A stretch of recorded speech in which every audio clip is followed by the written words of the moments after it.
makes art good? What makes art good? First and foremost, good art or a masterpiece must be visually arrested. It should be something that catches your eye and demands to be studied. When we look at an art piece, certain elements will stand out and catch our eye. More ways art can be good. The issue of what makes art and artwork good has probably been debated since the first splotch of pigment touched a cave art. It is nearly impossible to define what art is. So when we start discussing what makes art work impressive or worthy or good, we make it into a complicated waters. Ask a group of students whether an individual artwork is good or not, and you'll likely get to conflict answers. Ask them what makes an artwork good or not, and you'll get as many answers as students your question. Many artwork theories have emerged to encompass the wide varieties of ideas and opinions about what art is and what it should do. The search for an art theory to rule them all will be fluent, but there are arguments to be made on all sides and everyone has favorites. Formalism. Formalism indicates that art is good when effectively used the elements of art and principles of design. A formalist will concentrate solely on how an artwork looks, colors, lines, shape, and texture. The story being told and any historical or social context behind the artwork has no bearing on whether it is considered successful. The composition is all that matters. While artists have always used the elements and principles of art, formalism really comes into being with modern art and the rise of abstract and expressionist work, since these pieces put special emphasis on using lines, shapes, and colors to create pleasing composition. Emotionalism.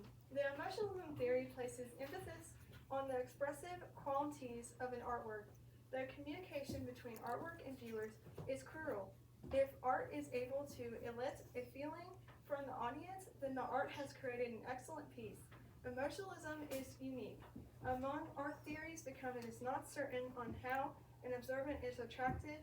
Various components of an artwork can captive different viewers, but it only matters that the art was able to evoke a mood or idea regardless of composition, context, or narrative. Instrumentalism. An instrumentalist is a concern with composition only context through the lens of instrumentalists.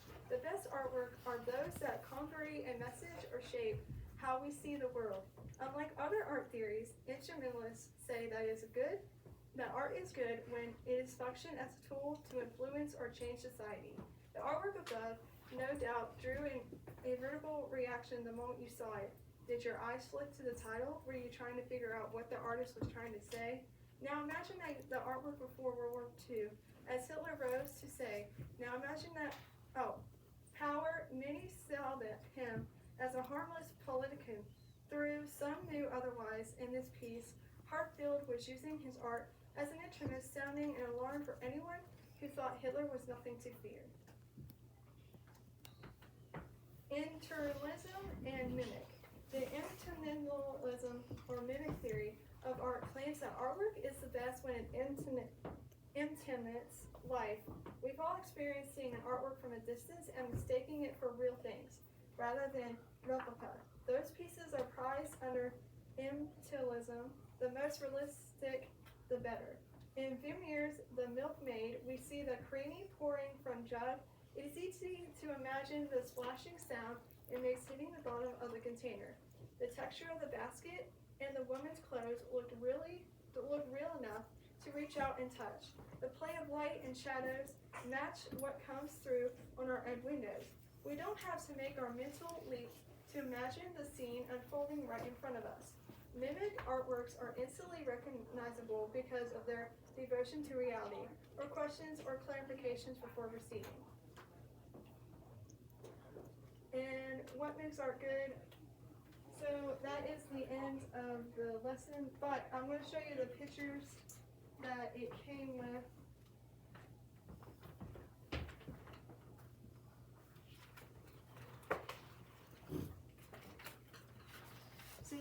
So for the lesson I was going to have you guys do is basically to put you guys in groups and just look at the pictures and basically like answer a few questions that I had about it, but talk amongst your group. You might have to get closer together, so because I don't have 4 speakers, you might have to get with 4 or it doesn't matter. Oh wait. Oh yeah. have to be in a group. It doesn't matter as long as there's like we only have 4 people. So I'll answer the questions that I had.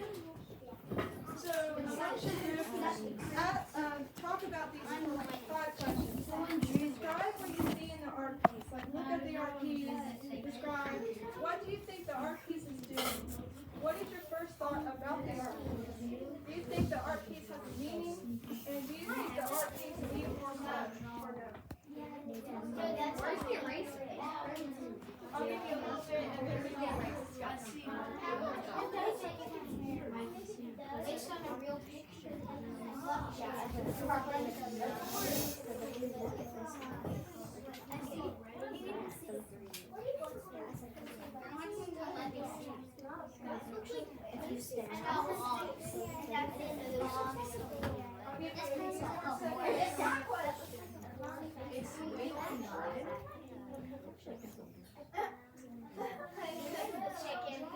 Okay, has everyone looked at it?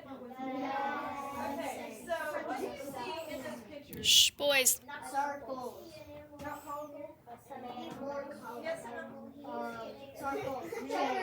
Circles in a lot of colors. Mason's group, what do you see?